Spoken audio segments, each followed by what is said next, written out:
Hello. তো এখন ঘড়িতে বাজছে 6টা। তো আমি ভাবলাম যে কি করা যায়।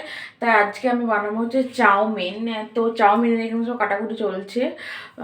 তো আজকে সকালে মানে দুপুরে লাঞ্চটা একটু হেভি করে ফেলেছি, যার জন্য লাঞ্চটা একজন দিয়ে গিয়েছিল একটা দিদি।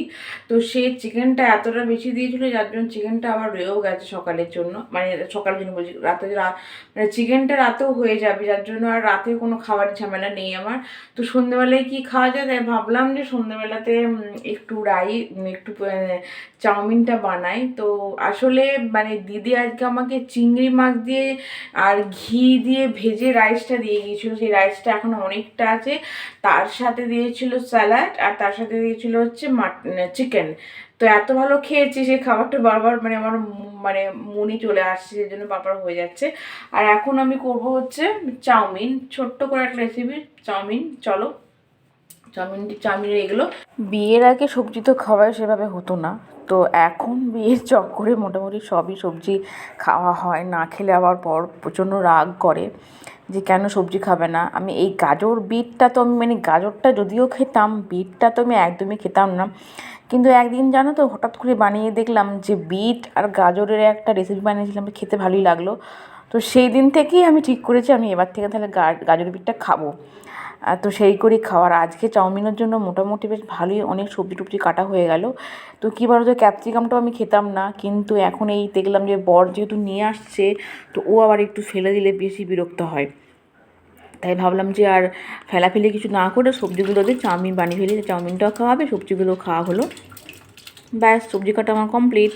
তো ফাইনালি আমার সবজিগুলো সব কাটা হয়ে গেছে। তো সবজি কাটার পর আমার মনে হচ্ছে যে আমার কাছে চাউমিনটা আছে তো, মানে আমি মানে একদম পুরো ভুলে গেছি যে চাউমিনের প্যাকেটটা আছে কি নেই।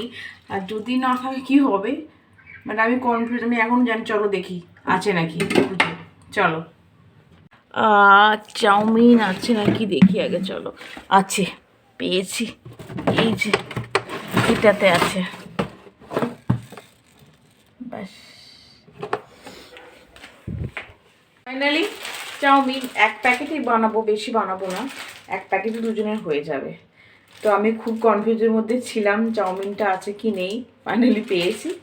তো এবার চলো চটপট করে সিদ্ধ করতে বসিয়ে দিই। চাউমিনটা অর্ণব নিয়ে এসেছিলো বেশ অনেক দিন আগে, আমি ওকে আনতে বলেছিলাম, কিন্তু আমি পুরো ভুলে গিয়েছিলাম যে চাউমিনটা আছে কি নেই। তো এখন চাউমিনটাকে সিদ্ধ করব, তার জন্য জলে একটু ভালো করে দিয়ে দিচ্ছি আর কি। আর এবার সিদ্ধ করা হয়ে গেছে, এবার ভালো করে ঠান্ডা জলে আমি চাউমিনটাকে ধুয়ে নিই। অনেকেই আবার দেখেছি তেল টেল দেয়, তেল দিলে নাকি ভালো বেশ মানে ভেঙে যায় না জিনিসটা, আর আর লেগেও যায় না। আমি তেলটা দিলাম না, তেলটা একবারে কড়াই দিচ্ছি, আর দিলাম হচ্ছে অল্প একটু জিরে। আজকে না বেশি কিছু দিয়ে করবো, জাস্ট অনেক সবজি টবজি আছে বলে সবজি দিয়ে আজকে চাউমিনটা বানাবো। তো সবজিগুলো তো সিদ্ধ হতে একটু সময় লাগবে, তাই ভাবলাম আঁচটাকে একদম কম রেখে আর ঢাকাঢুকি দিয়ে আজকে চাউমিনটা সিদ্ধ করব। আজকে চাউমিনটা একটু অন্য রকমভাবে বানাবো, আমি নিজে প্ল্যান করে বানাই, জানি না কতটা ভালো বানাবো। মানে আমার যেটা মনে হয় আমি সেটাই বানাই, আমি ইউটিউব খুব কম ফলো করি। আমার মানে যতটুকু যা মনে হয় যে আমি এভাবে করব, এভাবে করলে ভালো হয়, আমি কিন্তু সেভাবেই করি। তো আমি কিন্তু কোনো রকম মশলাপাতি ছাড়াই চাউমিনটা ইউজ করব, মানে চাউমিনটা করব। তো এখানে মোটামুটি আমার চাউমিনটা প্রায় সিদ্ধ হয়ে গেছে, আর একটু মোটামুটি ভাজা হলেই মনে হচ্ছে হয়ে যাবে চাউমিনটা। বিটটা দেওয়ার জন্য কিন্তু বেশ লাল লাল পাড়া হয়েছে, দেখো একদম পুরো লাল টকটক টকটক করছে। তো এবার চাউমিনটা দিয়ে দিলাম, চাউমিনটা দিয়ে এবার অল্প করে হালকা করে নাড়তে হবে আর কি। আমি কিন্তু পুরো আমার পদ্ধতিতে চাউমিনটা করছি, আমি জানি না তোমরা কে দেখে ভালো বলবে খারাপ বলবে। তো নর্মালভাবে আমি চাউমিনটা করছি। এই দেখো মোটামুটি হয়ে গেছে চাউমিন, ফাইনালি আমার রেডি। আমি কিন্তু কোনো রকম কিচ্ছুই অ্যাড করিনি, অল্প একটু নুন শুধু অ্যাড করেছিলাম। আর এই কালারটা কিন্তু পুরো হয়েছে ওই সবজির রঙটার জন্য। তো ফাইনালি আমার চাউমিন পুরো রেডি, দেখতেই পাচ্ছ গরম গরম। একটু খেয়ে দেখি, একটু গরম আছে ঠিকই। বাহ, দারুণ হয়েছে, সিরিয়াস বলছি।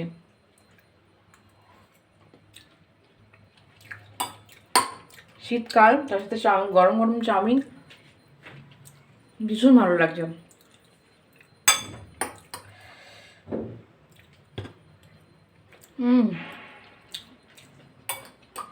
বাই।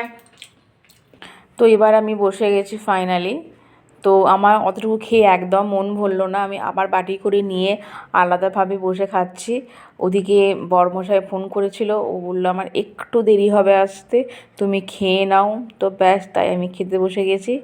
তো বিশ্বাস করো, নিজে বানিয়েছি বলে নয়, কিন্তু আমার খেতে খুব ভালো লাগছিলো। তো এরকম ছিমছাম কোনো রকম মশলাপাতি ছাড়াই কিন্তু এটা করা যেতেই পারে, খেতে কিন্তু খুব ভালো হবে। তো তোমরা যারা ভাবছো করে বানাবে, তো প্লিজ একবার ট্রাই করো, আশা করি খুব ভালো হবে। তাহলে আজকের ব্লগটা এখানেই শেষ করছি। ভালো লাগলে একটা প্লিজ লাইক করে দিও, আর আমার চ্যানেলে নতুন হলে সাবস্ক্রাইব করে দিও। টাটা।